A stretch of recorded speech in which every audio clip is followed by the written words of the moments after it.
Hello everyone, নমস্কার। আমি পৌলমী। আজকে আরও একটা নতুন রেসিপি শেয়ার করব তোমাদের সঙ্গে। আজকে যে খাবারের রেসিপিটা শেয়ার করব সেটা ছোট থেকে বড় সকলেরই কিন্তু বেশ পছন্দের একটা খাবার। ভাবছো কি? আইসক্রিমের কথা বলছি। আইসক্রিম এমন একটা খাবার, ছোট বড় মোটামুটি সকলেই বেশ পছন্দ করে। আমার তো খুব ফেভারিট। আজকে আমি একটা আইসক্রিমের রেসিপি শেয়ার করব।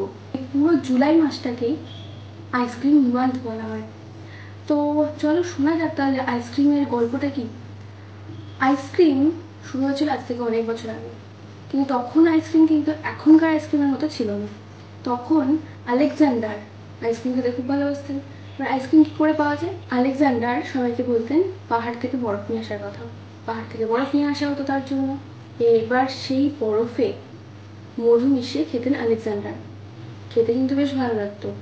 তোমরাও কিন্তু এটা ট্রাই করে দেখতে পারো, একটু অন্যরকম করে।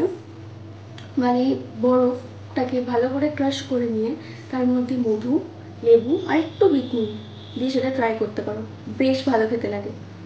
তাহলে আমি কিন্তু আজকে প্রথমে একটা রেসিপি বলে দিলাম, আর একটা রেসিপি তো পরে দেখাবো। তো এইভাবে আলেকজান্ডার খেতেন আইসক্রিম। আর পরে অবশ্য তার মধ্যে ফলের রসও মিশিয়ে খাওয়া হতো, সেটাও আইসক্রিম হিসেবেই খাওয়া হতো।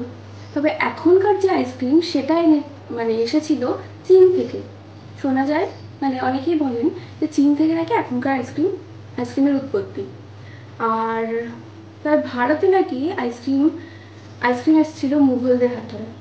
মুঘলরা আইসক্রিম খেতে, মুঘলরা তো মানে অনেক রকমের খাবার খেতে পছন্দ করেন, যেমন আইসক্রিম খেতেও তারা পছন্দ করতেন। তারা কুলফি খেতেন।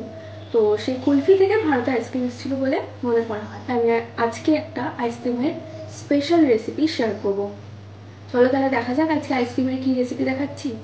আর যদি ভিডিওটা ভালো লাগে চ্যানেলটা সাবস্ক্রাইব, লাইক আর শেয়ার করতে ভুলো না আমার ভিডিওগুলো।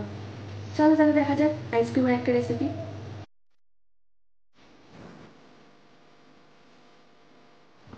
প্রথমে একটা পাত্রে দুধ গরম করতে দিন। দুধ গরম হয়ে গেলে তাতে চিনি দিয়ে দিন।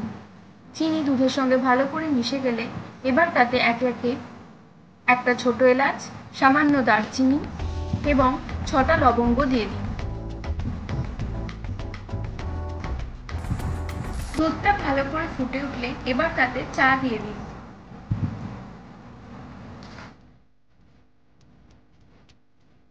চা দুধের সঙ্গে ভালো করে মিশে গেলে তা নামিয়ে নিয়ে ছেঁকে নিন।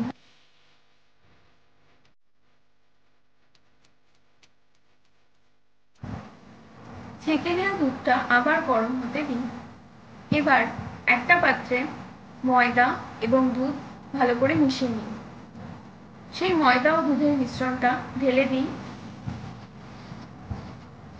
দিয়ে ভালো করে নাড়তে থাকুন।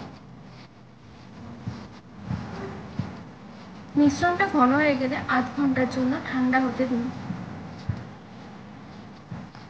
মিশ্রণটা ঠান্ডা হয়ে গেলে মিক্সার গ্রাইন্ডারে দিয়ে ব্লেন্ড করে নিন।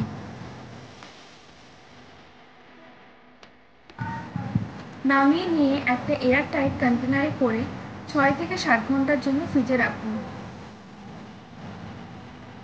আইসক্রিমটা জমে গেলে ওপর থেকে কিশমিশ ছড়িয়ে ঠান্ডা ঠান্ডা পরিবেশন করুন।